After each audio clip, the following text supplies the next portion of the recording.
Hello. Hey there, everybody. I hope that you're finding your way into the As She Moves community. I have Kim Vopni with me. Can you see Kim? You can. Hello. Kim is joining me from sunny Palm Springs, which makes me very jealous. And also, so many great things to say about Kim. You have been introduced to her recently as the Vagina Coach. She has written 2 books, Prepare to Push, which we've got right here on deck. And what is the name of the pelvic floor? Your pelvic floor, the inside look? The Inside Story. The Inside Story, as well as she just co-authored Pregnancy Fitness. So super busy woman. Do you want to tell us a little bit about what you do on a regular basis? Sure. On a regular basis, I'm not sitting in a hotel lobby in Palm Springs, so it's spring break, and I apologize for the background noise, but I had to kind of work around all the stuff we were doing. But on a regular basis, I am trying to preach and promote and talk to anybody who will listen to me about women's pelvic floor health. And I'm on a mission to make it standard of care in Canada for all pregnant women and new moms to have paid for by the government health care for pelvic floor physiotherapy. And I work one-on-one with women, online coaching as well as in person. So I'm in Port Moody, BC, which is basically Vancouver. And so I have online programs and I have products that I sell, and I try to use whatever outlet I can to educate women about pelvic floor health. Yeah, and I see you doing that in many different capacities, not only with pregnant women or postpartum, but also menopause. So throughout all stages, times in your I definitely started from a birth perspective because that was where it was my own pregnancy journey really that kind of got me into this. And my initial passion, and really still is my passion, is to help pregnant women prepare their bodies for birth so they're informed, so they can make choices, and so they're less likely to have the challenges that women do later in life. But it was the women later in life who did have a problem who were also coming to me. And so I sort of broadened my scope to include the life stages we go through: pregnancy, motherhood, and menopause. Yeah, that's a great segue into really, how did you start to see the connection? Maybe it was your own personal experience between how we move in pregnancy and kind of what we do during pregnancy, and how we do, and maybe that's even before pregnancy as well, and how we birth. So where did that connection come from for you? Actually, surprisingly, it didn't come through my own birth. So I had seen my sister-in-law give birth the year before I was pregnant. And that was a transformative time because it gave me, it opened my eyes to what normal physiological birth was compared to what I had seen in movies or had preconceived notions about. And so that inspired me and empowered me and introduced me to midwifery and different birth positions. And I did educate myself a little bit in terms of my own pelvic floor and my own birth, but I didn't approach it with a true fitness mindset. It wasn't until after my birth because I had been in fitness for a number of years. I got out of fitness and was working in the corporate world. I was doing human resources. And it was through my first birth where I used the Epino product, which I know you've talked about on one of your other shows. And I became the Canadian distributor for that product. And that kind of launched me into the world of pelvic health. And it was not intended to be a business, really. It was just like, a little side product that I'll sell to other people. And when it became a real thing, I recertified my fitness, because all I talked about when I was talking about pelvic floor health was principles that pertained to fitness. And so I figured I better be a fitness professional again. And then I specialized in pre-post. And it was at that moment where I wanted to see, how can I get this information out to women how can I reach more people? So I created a workshop called Prepare to Push. And that was that was like 2009. And that's when it kind of started to click for me, where I I was back in the fitness world and I was looking at all these principles and I said, well, why are we treating birth different from other physical events that we participate in our lives, like marathons or mountain climbing or whatever it is? So it was about 2009 where I really started to kind of make that connection. And that's what became the workshop Prepare to Push, which then now is the book and the online course as well. Yeah. Awesome. So you just mentioned that you kind of got into the pelvic health through the Epino and through your own birth experience, pregnancy. So good place to start. Also, the Vagina Coach. It makes sense. And that's an area that women are really concerned about as they prepare for labor. So what is some of your top tips for helping to prepare that area for birth? Yeah. So first, just to even think about it. So I think when I was pregnant, I remember thinking about it only from a fear perspective, only thinking about a tiny vagina and a big baby and those two not matching to me. I didn't understand the full power of the pelvis, the functions, like what's actually going to be happening. It just, all I thought about was vagina, baby. How does that work? And, so just having an understanding of what the pelvic floor is, what happens in pregnancy, how does the pelvis respond and adapt to pregnancy? How can we optimize that? And then also what happens in birth and how can we facilitate that process and get the pelvic floor to respond appropriately? Because so many women, it's natural to have a little bit of fear, especially when it's such an uncertainty when you've never done it before. But how can we understand it better and how can we prepare for this physical event? And so what should we be doing? So my top tips would be understand what the pelvic floor is first. See a pelvic floor physiotherapist in your pregnancy. Yeah. They will not always do the internal piece, but sometimes they will. But make that connection, build that relationship with that person because they should be an essential part of every birth team as well as every postpartum recovery team.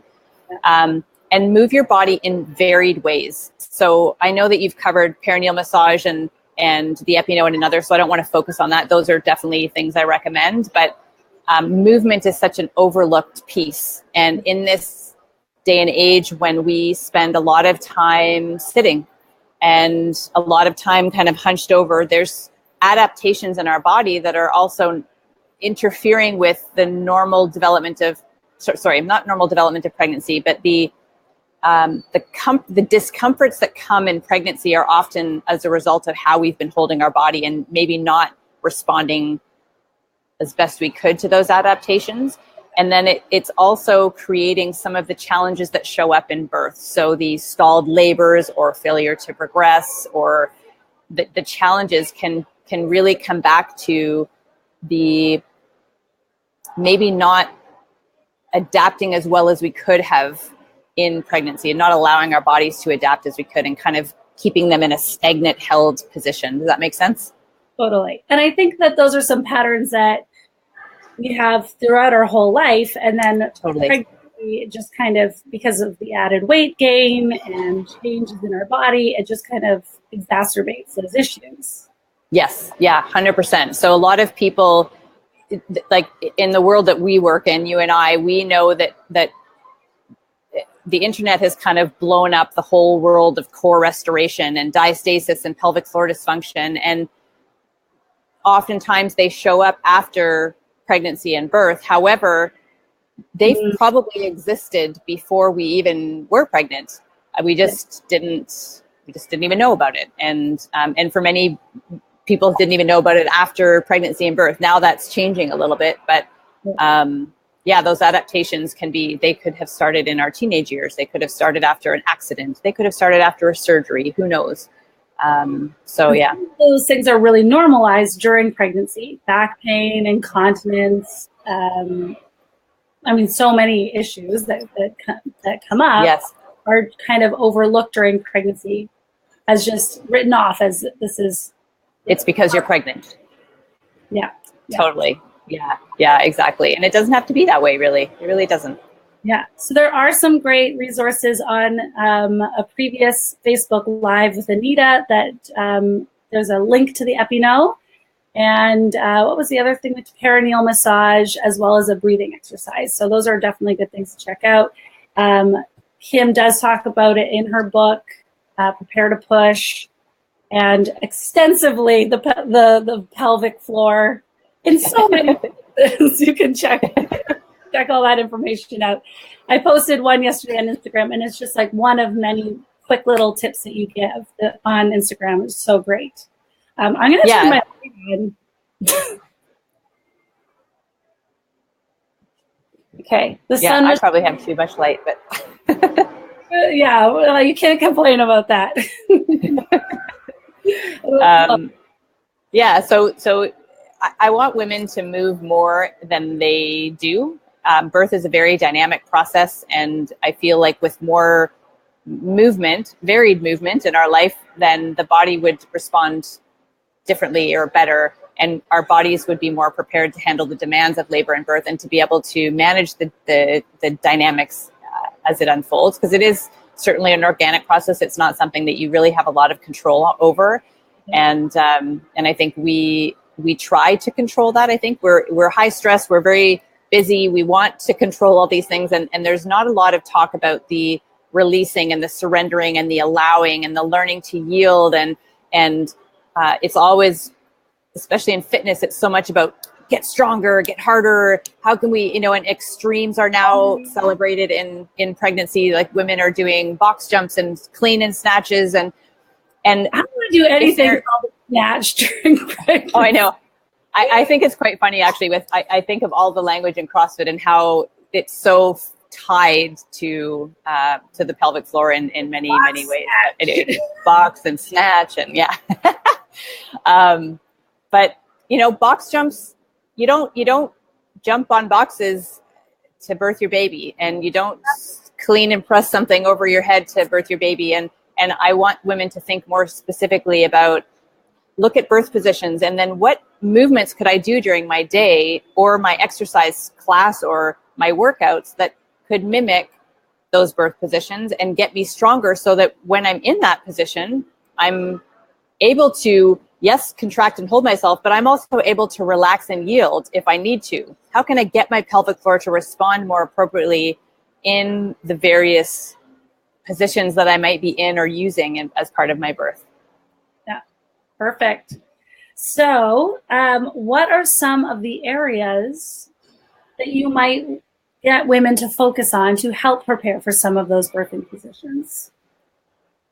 So I want to show them really you can make your own birth positions up. You kind of, if you are given and supported in an environment where you are able to move, you will naturally find your own positions really. But it's good to kind of think about the reasons why, say, a staggered stance might be good, or why a supported squat might be good. And some people can practice them in their pregnancy, and maybe they find a certain level of discomfort in it that they know that, this position is not going to be effective. Yeah. Or we can educate of, okay, well, it might not feel good this way. How about if you do this? Like, what if you change the position of your pelvis? What if you lean back on the ball? What if you're on all fours instead? And so what can we do to give them more options or more awareness about the options that they might have? So first of all, I like to show them a bunch of different positions using birth stools, using just like if they're going to have a home birth, couches, beds, floors, chairs, stability ball, like birth balls, if you want to call them that, anything. So what do you think you want to use? What will you have in your surroundings as part of your birth? And let's practice specifically with those, so they have that awareness. And now we look, okay, so you find comfort in being in a supported squat against the stability ball. So here, if you're in a hospital, here's how you could do that in a hospital. If you're at home, here's how you can do it at home. Here's some things now you can practice in your pregnancy to build up strength and endurance in your legs. So if you're in a supported squat and you're leaning back, it's a nice opener for the pelvic floor. It puts the perineum on some stretch and the inner thighs. So that's a great time to do. I know Anita calls it the blossom breath. I believe that's what she calls it. So I call it the core breath, where you're connecting with the diaphragm and the pelvic floor, and that expansion that happens in the kind of the natural recoil of the pelvic floor.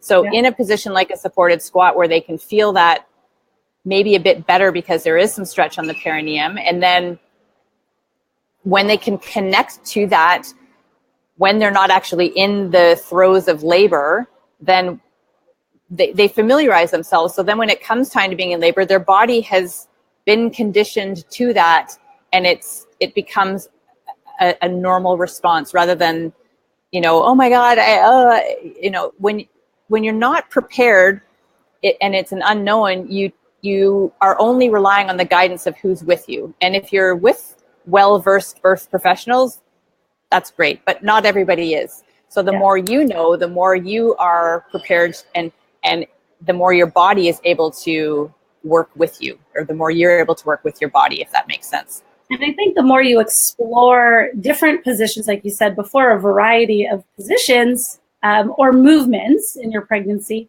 then you just kind of are giving yourself permission. You're more to try that during pregnancy. If you have been quite stationary through your pregnancy and then you go into labor, you probably don't have a whole lot to draw on. Right. And to get you through. And media kind of gives us the impression that when you have a baby, you're lying down on a bed and your knees are at your ears, and that's what some people end up there, and that's okay. That is a way to do it, but it's maybe not the most optimal. So if your eyes are opened, as you say, to other options, then it's like, like when I saw my sister-in-law, she was in a side-lying position. I'd never seen anybody give birth in a side-lying position. It opened my eyes. I didn't think that was going to be a good position for me, just because of, like, I kind of thought my power position was going to be an all fours kneeling position. And when came time for me to give birth, I got into that position right away. I'm like, when it was time to push, I'm like, okay, so I'm getting those urges. I'm ready. I'm in my power position, and nothing happened. I went down on my side, 2 pushes, and my babe was out. And I never thought that would be the case for me. You just never know. But I had choices. I had options, and I was free to try them, I guess, and then find which one was going to work for me. And I think that's key, like you said. Just at first, I've never heard the term power position. I love it. I gave birth both times in like a kneeling position, so I guess that's my power position. Totally. Yeah. Shoot. Now I don't know what I was going to say. That you don't know. You don't know what you might feel good during pregnancy. Sorry, during labor. So you might think that, exactly like you said, I'm going to rock it out on all fours, or I'm going to really love whatever it is. Sideline. Squatting. Yeah. Maybe not. So, like you said, kind of having some options and trying stuff out before. Yeah. And then really key. Yeah. And then how can you exercise in those ways? So if I know supported squatting is a position I think might work for me, then I'm going to do a lot of squats, and I'm going to do some supported squat holds, and I'm going to breathe in those positions. Or if I know a side lying position is good, I'm going to do some clams and some side lying bent leg lifts, and I'm going to play around with the positioning of my leg to make sure my sit bones are, I get people to feel the bones in their pelvis and what happens to them when they move their bodies in different ways. What happens when you rotate your leg outwards this way? Can you see how your sit bones close? When you open it this way, can you feel when you tilt your knee downwards, if you're in a side lying position, can you feel your sit bones spread apart? So they're becoming more aware of their own biomechanics and what certain positions will do for their body to enable or potentially interfere with the process. So you've said just becoming aware of the role of your pelvic floor. And going to try some birthing positions out, and then working backwards of using movement to mimic those postures. Because I think that's definitely not what people are doing out there, with snatches. But even when I was pregnant with my first, I did prenatal aquafit. It felt really good, but it did not in any way prepare me for birth. Like, well, maybe it did. Maybe it did. I shouldn't say. Like, there's certain things. Yeah, so it may not have been, the principle of specificity, as you say. However, there was benefit to the buoyancy of the water, the freedom of movement, and as I said, moving in varied ways and opening up the muscles around the pelvis. So sure, there was benefit to it, but it just maybe wasn't. Yeah, you weren't thinking about it as training specifically for birth. Yeah. Okay, so you've mentioned kind of sedentary lifestyle and some other things as well. So what areas of our bodies tend to maybe not be so receptive or helpful or preparing us for birth? Are there certain areas of the body that tend to be tight, stiff, stuck, just not in a great position, or I don't know what you'll call alignment for birth? Yeah, so definitely the pelvic floor is one. Because of the amount of sitting we do and the lack of movement, the pelvic floor is a place we hold a lot of tension, and oftentimes because of the way we sit or hold our skeleton, it can be a source of held tension, and that can, I always say the pelvic floor is like a door, and we want that door to be able to open freely when we're giving birth. And if we're holding tension and the door is kind of like struggling to open, or maybe we have rotations in the pelvis because of tight muscles on one side, and that makes the door get stuck and the hinges are rust. You know what I mean? I can go off on different analogies, but we want to make sure that we have the freedom there to let go of the tension in the pelvis. So that's definitely an area. The abdomen. So women especially are very good at sucking in their belly, thinking they're working their core all day, or because they want to look slimmer. And that's a position of, when you're holding on to tension, that interferes with the dynamics between the breathing and the pelvic floor, the diaphragm and the pelvic floor. It interferes with digestion. It also restricts the space. So the babe is kind of trying to find where it's going to settle in. The psoas, they're not really talked about all that much kind of in mainstream fitness, but the psoas muscles run from, so if you think about where our ribs join onto our spine, the psoas muscles, we have one on either side, are right at the base where our ribs meet our spine, at T12, they call it, the base of our thoracic spine. And then they come through the front of our body, through the front of our pelvis, and then attach on our upper inner thigh. So there's this big muscle that joins our upper body and our lower body. And energetically or spiritually, people consider them the paths that the babe will follow, sort of the guiding path that the babe will follow as it enters the world. But the psoas muscles, because of the amount of sitting we do, are often short and tight, and they lose their suppleness. And that, again, restricts the space in the core, that restricts the space for the babe. It can contribute to more kind of forward growth rather than settling into the pelvis for the baby. That can maybe impair the abdominal wall a little bit more. And so those are kind of the main stuck areas. Again, we usually have very tight, restricted chest or pectoral muscles because of the amount of time we spend sitting hunched over things. Yeah. And then when we as we're going to become a breastfeeding mom, or even just a feeding or carrying mom, we're in that position a lot more. So the chest is an area that I like to really work at opening, and then the upper back strengthening. Those are probably the main ones, I think, from a tension perspective. Psoas, pelvic floor, abdominals, and chest. Yeah. Excellent. I love it, because I'm just going to shout out that this is all the stuff that we do in the prenatal classes with And She Moves. So if you are in Toronto, you should definitely come and check it out. If you're not, you should follow Kim. Even if you are, check out Kim Vopni on her various social media channels. And the Prepare to Push is an online course as well. Yeah. So I sort of took the book was the workshop that I used to teach, and I put it into a book format. But there's so many other things, videos and other stuff that I wanted to add to it. And rather than continuing to constantly edit this book, I just put it in an online program that I can constantly kind of update and edit and add stuff into. So it has photos and videos, and it's an expanded version of the book. And it's accessible to anybody. Amazing.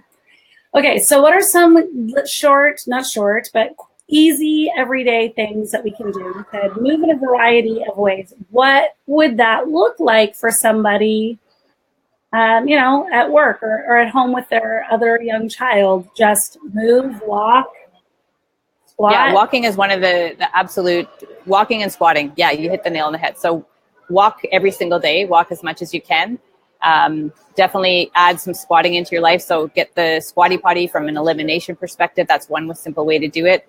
Use your birth ball to practice getting into that deep held squat position. Squat down when you pick up your other toddler, if you have one. Squat down to get pots out of the cupboard. Squat down to pick up your laundry basket and lift it up. Just 100 squats a day. Something. The which, sorry? Ina May has a quote about 300 squats a day. Oh, she does? Oh, I don't know that one. I love Ina May, so read Ina May everything. I don't know that birth quote, but so I recommend walking every single day. And if you are in a desk job, I recommend getting up every hour from your desk and walking somewhere. So walk, whether it's just to, go get some paper from the photocopier or go get a drink of water or do something, move, and then come back to your desk. And when you're standing up from your desk and when you sit back down, you turn that into a squat as well. And you incorporate your core breath so that you have some connection with your pelvic floor. You can do hamstring lengthening exercises at your desk. You can do core breathing while you're on a conference call. But get up and move every single hour throughout your day. If you have a toddler at home already, you are already doing a ton of movement. And in a variety of manners.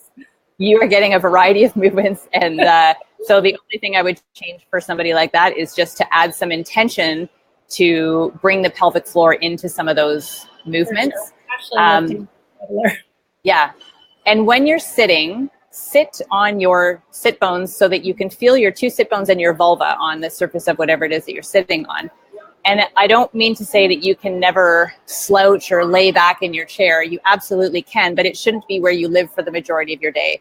So when you can sit or stand in a more neutral position, that is going to serve your pelvic floor, and those the resulting tensions will be less likely to happen or will start to ease.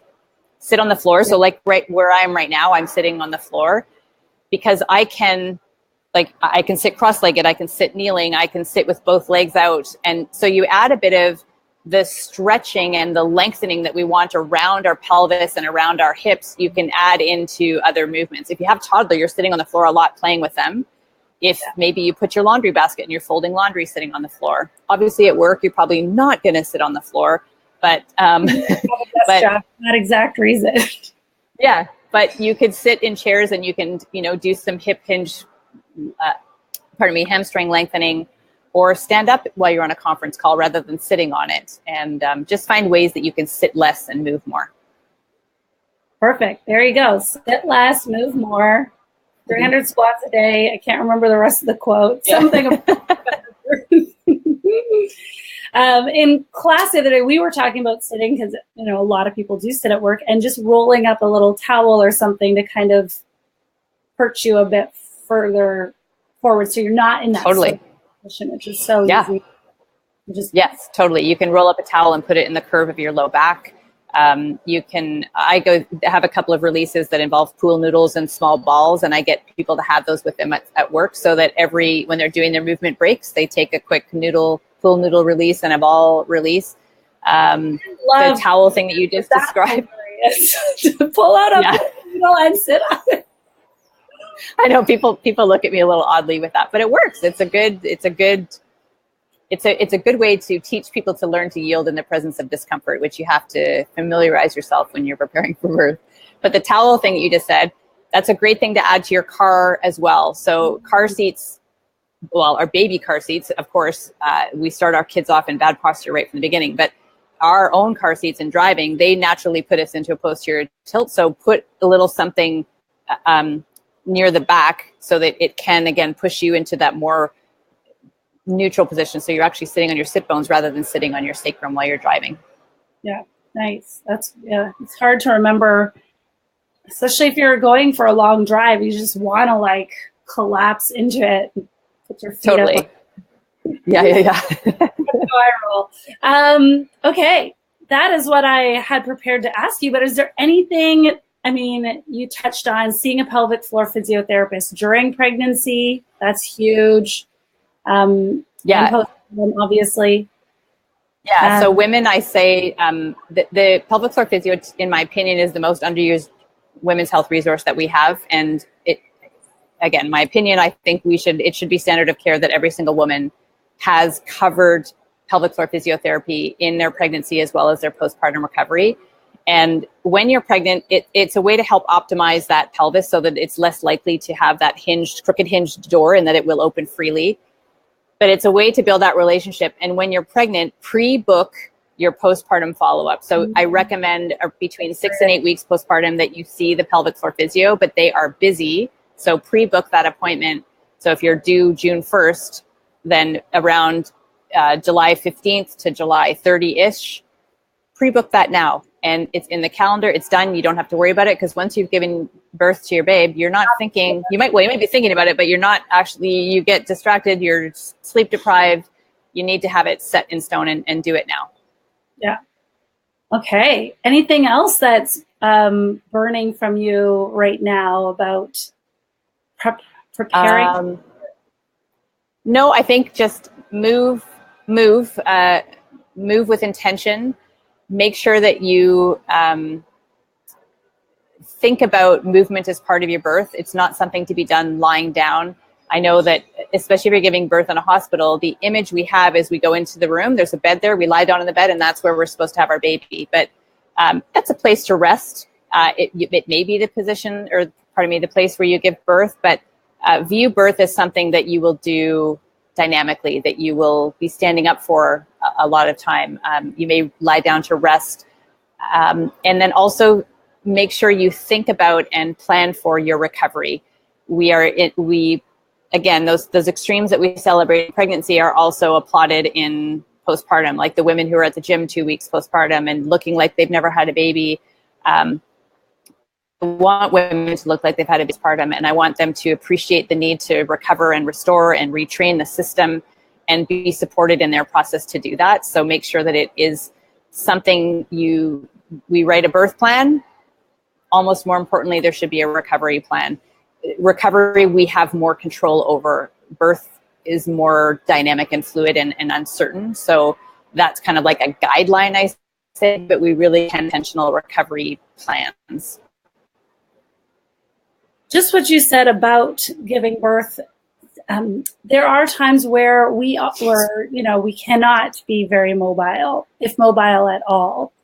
I assume that the work that you do during pregnancy will obviously help, even if you have to be in a bed with an epidural or maybe even a cesarean. All of that absolutely. Work, recovery. Yes. All the work that you do will prepare you regardless of the birth you have. And I also prepare women for, if they choose to be on their back, maybe that is their power position. If they are inhibited in terms of they are restricted in their movement because maybe they've had an epidural, how can we make that better for you? So if you do end up in that position, here's how you can optimize the position of your pelvis. Here's how, make sure you take this into consideration. So 100% we have to educate regardless of, of what shows up, whatever happens. Yeah, totally. Amazing. Thank you so much. I'm really excited. Thank you. I'm going to be doing a movement for birth workshop, which will go into the birth positions that Kim's talked about. So that's coming up in, the end of April 22nd, a month from now. Amazing. Great. Yeah. So we'll tap into all that stuff. But I think, like Kim said, we can't just look at squats, or we can't just look at the birth positions without then preparing for those during pregnancy. And I think that is such a missing piece that we're not always taught. So I'm so glad that you are out there sharing it with the world. Thank you. I really appreciate you having me. Thank you so much. Oh my God. Anytime. Have a great vacation. Thank you. I will. Okay. Thanks, everybody. If you do have questions, I'm sure Kim is part of the group. She can hop on and comment on those, as can I. And send you any resources that we are aware of. And again, you can check out her book and online course, as well as all the social media, Facebook. It's just under the Vagina Coach. Vagina Coach. Yep, vaginacoach.com, Vagina Coach on Instagram. Facebook doesn't like the word vagina, so my business name is Pelvic and Wellness on Facebook. Okay. Excellent. Okay, guys, thanks so much, and we will see you soon. And thanks again to Kim. All right. Bye. Thank you very much.